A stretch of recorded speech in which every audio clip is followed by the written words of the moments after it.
people that have been aware of when I went live. Pat Jr., thank you for the 5. Mike Pee Wee here. Yes, sir. It's cool I could still get people out of caffeine to come watch this. Oh my god, I have no recap energy, Jiggy. I have none at all. I have to gather myself, and then we're gonna talk about what I want to talk about, the important stuff. I feel like for the recaps, man, like there's really no point in even recapping any battles. I think the only ones that you would even have a debate about is maybe the one that just went down with Rock and Av, and then maybe Twerk and Hollow.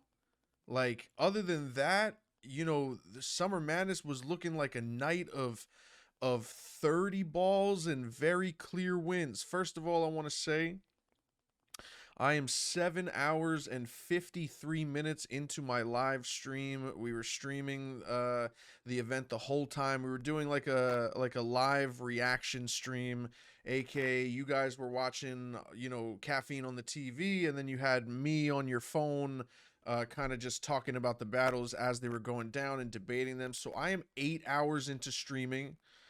So thank you. Please hit the like button. Please sub. The like button goes a long way. That's what I heard as a fucking YouTuber. Let's talk about what we could talk about, man.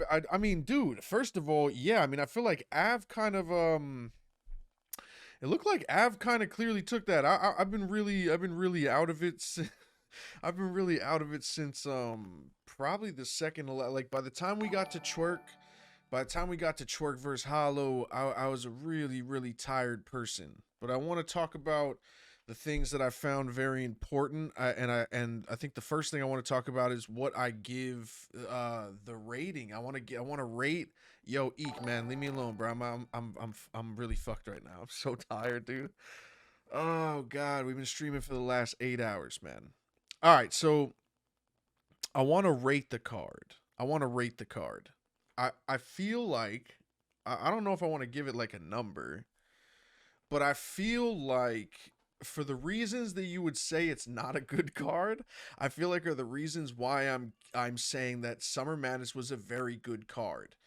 um I feel like when you say that a card is good, I feel like close competition is the reason why a card is good. I think when all the battles are having back and forths and all the battles are debatable and you can't tell who's the winner and the crowd loves everybody, those are the ones where you say, "Oh, that card was crazy. That card was crazy," right? But I actually feel like Summer Madness was a very fire card because of individual performances. So, although a lot of the battles were 50-50, as far as one person was really not that good and the other was exponentially better, I feel like the breakout performances from those individuals alone in each battle made for a very good storyline, man. I loved this card. I thought this card was really good. Let's talk about Rum Nitty versus Ace, right? Rum Nitty versus Ace was my, it's like Lou Castro versus Clips. Rum Nitty versus Ace is like Mike P versus Daylight. It is not a battle that when you see those two gentlemen announced, you expect one to win. It's not about can Ace beat Nitty. It was can Ace hang with the big boys? Can he have moments of greatness? Can he have moments of keeping up with Rum Nitty? Can he possibly take a round? Can he have composure in Houston with 2,000 people, 3,000 people in the building, 100,000 people watching? Can he do what he's supposed to do, right? I feel like a lot of people coming into the battle, it was almost impossible to pick Ace to win, because of the respect that you have for Rum Nitty, right? Rum Nitty is one of, and to many of you, he's the greatest battle rapper in the world, right? He's one of the most talented battle rappers in the world. I feel like Ace completed his objective and Rum Nitty completed his. I think if you come out of that battle trying to get on Ace for losing, I think you have it all wrong. I mean, it really wasn't his battle to win. I think you should have way more respect for Ace now. I thought he had great crowd control. I thought his composure was good. He wrote up, although he sacrificed the third round. And you know what I mean? I almost feel like that's a defense tactic. It's kind of the same thing I did for Av, man. I felt like Av was gonna be such a tough battle to win that I was just gonna do what I could do in the first two rounds, and then I'm gonna sacrifice my third round to kind of up my profile, say something I feel I need to say, help battle rap with some type of storyline. You know what I'm saying? The first round for Ace's first round of a Summer Madness ever, I thought it was good. He had a couple stumbles, maybe like 2 to 4 times where he stumbled over his words, but I felt like after the first round, he kind of kicked that out. Now I had Rum Nitty clearly taking the first, and I thought the second round was pretty damn close, man. The second round was pretty damn close, almost enough that you can give it to Ace if you want to. Ace wrote up competitively. He wrote up. Obviously, when it got to the third was a sacrifice round. You know, I think with as good as Ace's second was, you know, in the back of your head, you do wish that he would have tried to make it competitive in the third as well, because then you never know, he could have pulled that upset. And speaking of upsets, we will talk about the biggest upset I probably have ever seen that went down tonight. We will talk about it. But let's get through with this Ace thing. I mean, I thought he wrote great. He wrote up. He performed better and better as the battle went, as he got more comfortable. No real slip-ups, no real stumbles. Everything that people would hate on Ace for, he proved a lot of people wrong tonight. He did everything that he was supposed to do. He won in his respective manner. Stuff Happens is one of the greatest bars I've ever heard. Rum Nitty, man, let me tell you something about Rum Nitty. As an artist, and I've said this a million times, I feel like I sound like a broken record when I say this, but if this is the first time you're ever hearing this, you know, the thing that separates Rum Nitty, man, as a writer, when I listen to Rum Nitty, when you're writing around, man, you usually want that one line that steals the round. You want that one line midway that either carries you momentum for the rest of the round, or you want that one closer line, right? And when you get that line as an artist, you go, this is gonna tear the house down. This bar is gonna tear the house down. What separates Rum Nitty from everybody else, and what separates him from punchers as well, if you wanted to, you know, compare him to other people that have the same like kind of wheelhouse, Rum Nitty will have about 15 of those in one round. Rum Nitty writes rounds with nothing but round closing bars. Every single punch, for the most part, from Rum Nitty is a punch that me as a competitor and a battle rapper look for to have maybe twice. Maybe twice you could get a really, really heavy, really, really crazy haymaker that could possibly shift around. Rum Nitty does it over and over and over again. I mean, it's unbelievable, dude. For all 3 rounds, ridiculous. Good to see Rum Nitty rocking a stage. Shout out to Ace, man. He proved his worth. I'm so fucking proud of him, man. I'm proud of a lot of these guys, man. These UM1 guys. Fonz. You know, Fonz versus Suge. Another situation where Rum and Ace, crazy, man. Rum and Ace is one of the only, like, battles that you could even call competitive. You know what I'm saying? Even though I felt like there's a clear winner with that, I feel like every single battle for the most part had 2 rounds that were clearly won. Rum Nitty clearly won the first, clearly by default wins the third because Ace didn't say anything to him. He sacrificed that round, right? Shotgun Thug, Shotgun Suge versus Fonz, right? Shotgun Suge was kind of poopy scoopies, right? Kind of kaka didn't really scrakaka at any time in the round. But Fonz, oh my God. I mean, career performance. One of the best Fonz I have ever seen.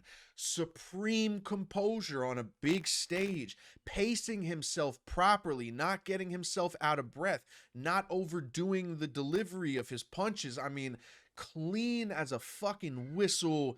And ran through Suge, who's been really tough to beat for the last 2 years. Career performance on Fonz's part. This is where you take those battles and you go, okay, well, Fonz and Suge wasn't a good battle, but it was great for one of them. You know what I'm saying? That there is a net positive in that. You know what I'm saying? You can't just say that battle's bad because Suge was off. Fonz was incredible, right?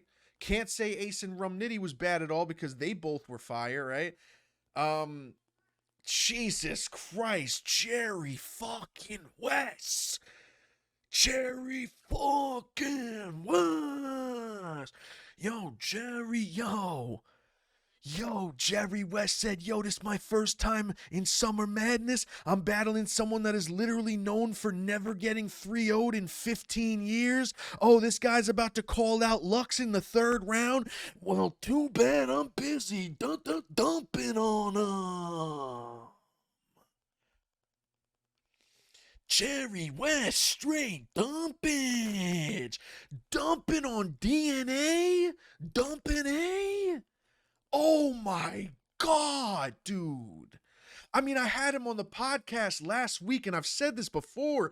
There's been so many times. Bro, once a year, Jerry West has a breakout performance.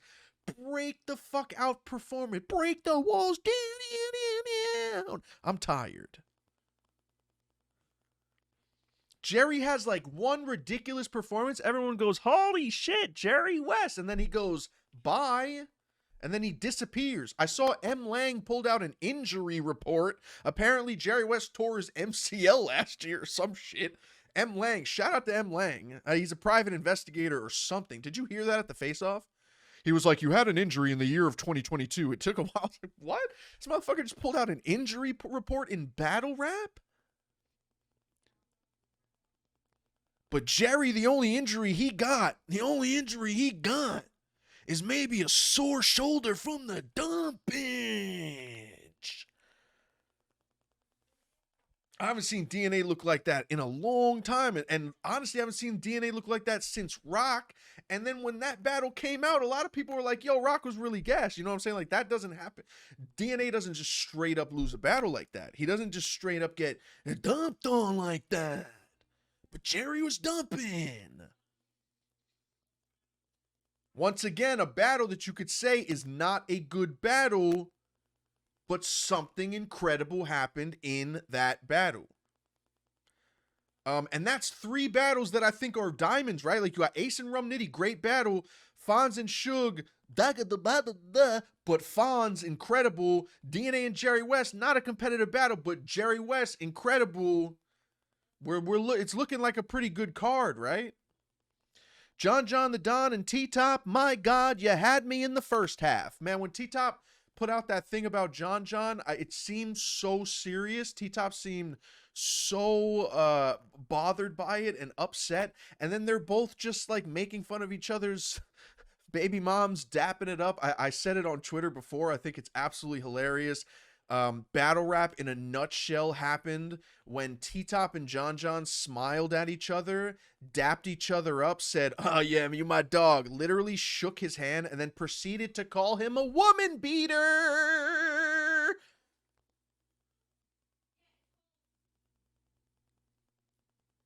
There are no friends in battle rap, bro. There are no friends, dude. T-Top and John smiled at each other. It was like, haha, yeah, my guy. You beat your bitch. Then he punched his wife in the face. Oh my God, dude. That battle, I was kind of gone, man. I was kind of gone. And sick and disaster, man. You know, oh my God, man. I mean, what's crazy is like when Diz gets into like the pockets where he's just writing, right? Like 1, 2, 3 punchline, 1, 2, 3 punchline. When he's doing that, man, he's on fire, you know? But you know, he's so chaotic. It was such a chaotic battle. You know, it was really all over the place. Yo, shout out to Wade. Shout out to Wade, man. Shout out to Wade Concept in the building, bruh. Listen, dude, I've been streaming for 8 hours straight. I'm absolutely losing my mind. Disaster is so chaotic, you know what I'm saying? So it just wasn't good. He was doing things that just, you know, were just not right, man. It just wasn't right. And you know, Sick knew the objective. I felt like Sick was very confident coming into the battle. I feel like he knew he was gonna win. To be honest, man, in the second you could possibly give Diz the second, but it was so chaotic, dude. Like the way that I count Ace Amin's a couple stumbles, you know, that's a big record scratch. You know, rounds have to be perfect, man. Rounds have to be perfect. The second that you fuck up, the second you make that one little stumble, you ruin your material. It's a disservice to your material. So it's hard to judge that second, right? On one end, Disaster was landing a lot of stuff, but then on the other end, there was so much chaos, man. So many bars and setups that were just all over the place. A lot of awkward breaks, a lot of, you know, fighting with the crowd and then doing this, and then the whole thing with dropping the N-bomb. And then the fact that he was just like, you guys aren't going to like this. Like, I felt like if he had just got through it, you know what I'm saying? Maybe. But the fact that he was like, you guys aren't going to fuck with this, but I don't fucking care. And then you drop it, it's like, oh my God, dude. You know, not a good look, man. He did seem, you know, it seemed crazy up there, man. It seemed crazy up there. I look crazy right here, bro. Like, I'm just fucking.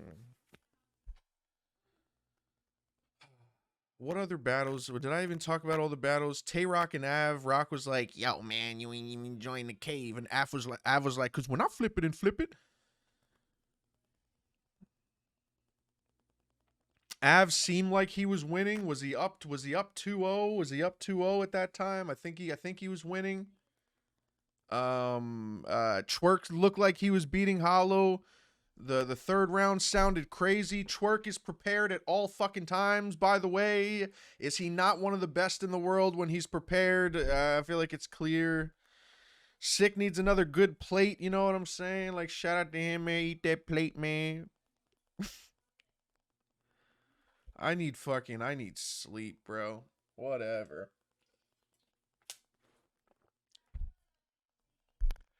What's the other battles? Did I miss any? Is there anything that I missed? We had Ace Amin in the Rum Nitties. We had the Disaster and Real Sick. John and Tizapazap. Jonathan the Donathan and the Tizapathan. We have the Suge and Fonz. Listen, man, I think this was a good card, man. I thought this was a really good card. It had really good energy.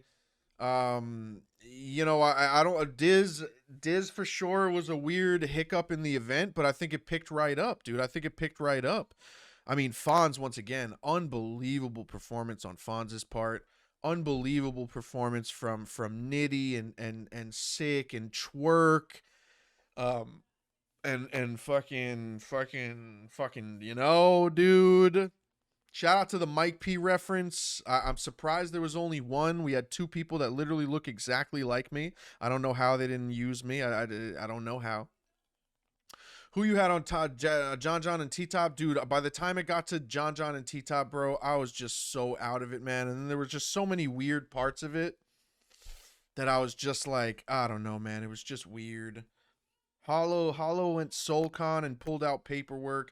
But I don't know, man. I find it really weird to say that wasn't a good event. I thought that was a good event.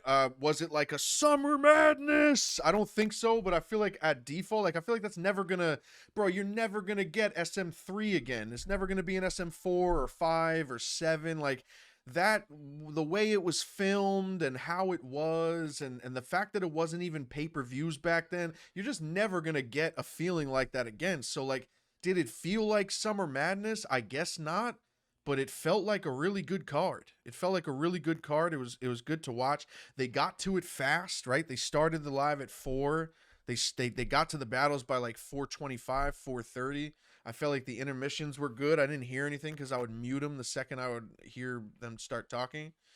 And then guys, dude, you know, I mean, I would give the event 7.5. I would say 7.5 out of 10. I would say 7.1.5 out of 10. I think you had the last couple battles were debatable battles, and then all the other battles were like 30s, but 30s with breakout performances. You know what I'm saying? Like there wasn't one person doing bad and the other person winning, but also doing bad. There were people that, like I said, Fonz was incredible. Sick was incredible. Ace and Rum were incredible. Like the Jerry West. I mean, oh my God, dude. Jerry West should be the talk of the town. You know what I'm saying? He should immediately get a very big plate. I mean, you did something that you just don't do and you just don't see, man. You don't see DNA lose one. You don't see him lose clear, and you don't see him lose 3-0. And he clearly got 30, bro. Maybe I'm generous. Maybe I'm not. I don't know, dude. I don't know. I thought it was a good event. It was an 8-hour and 12-minute event. I am getting the fuck out of here, guys. For the people that have been rocking with me since fucking since 4 o'clock in the afternoon, it has been awesome. If you guys like know me for the watch parties, this is gonna be cool. I got this idea from Joe Rogan. He does the Fight Companions where he watches mega pay-per-views, but he doesn't put the video or the audio. It's just like you watch the event at your house, I'll watch the event at mine, and then we get to talk. I actually like this a lot. We're gonna do this for Max Out 3. I can't do this for the Philly versus New York card because I'm gonna be on that bitch. I can't do it for Blackout 8 because I'm gonna be on that bitch. But when it's time for Max Out 3, we're gonna do the same thing here. God, dude, I think I'm gonna take a bath. I think I'm gonna drink a coffee. I think I'm gonna have a freaking mushroom fucking coffee and a fucking chai tea with extra fucking mayonnaise. And dude, holy shit, the stream didn't go out once, which was also a good thing. You usually see that a lot. Let me get the hell out of here. I love you guys. I will upload this recap that I just did to YouTube. I'll either upload it tonight or I will upload it first thing tomorrow. Once again, I appreciate y'all so much. Wade, man, appreciate you. Jay, everybody in the chat. Peace out. Oh, and listen to this song because that's straight. Because I'm really good at rapping. 2 guns, 5 guns make it 7. That's a lot of guns. Also, like and subscribe. Yo, become a member of the Hadouken or the so Rye many unit. guns. Big body Benz parked in front of the team. Lizzo bank roll, shit bust at the seams. 401k over gunplay. Your homies still saying we gon' make it one day. They say Mike P, we thinking of you and I don't count on my beat. Afraid of numbers, my beat. They say they love us, but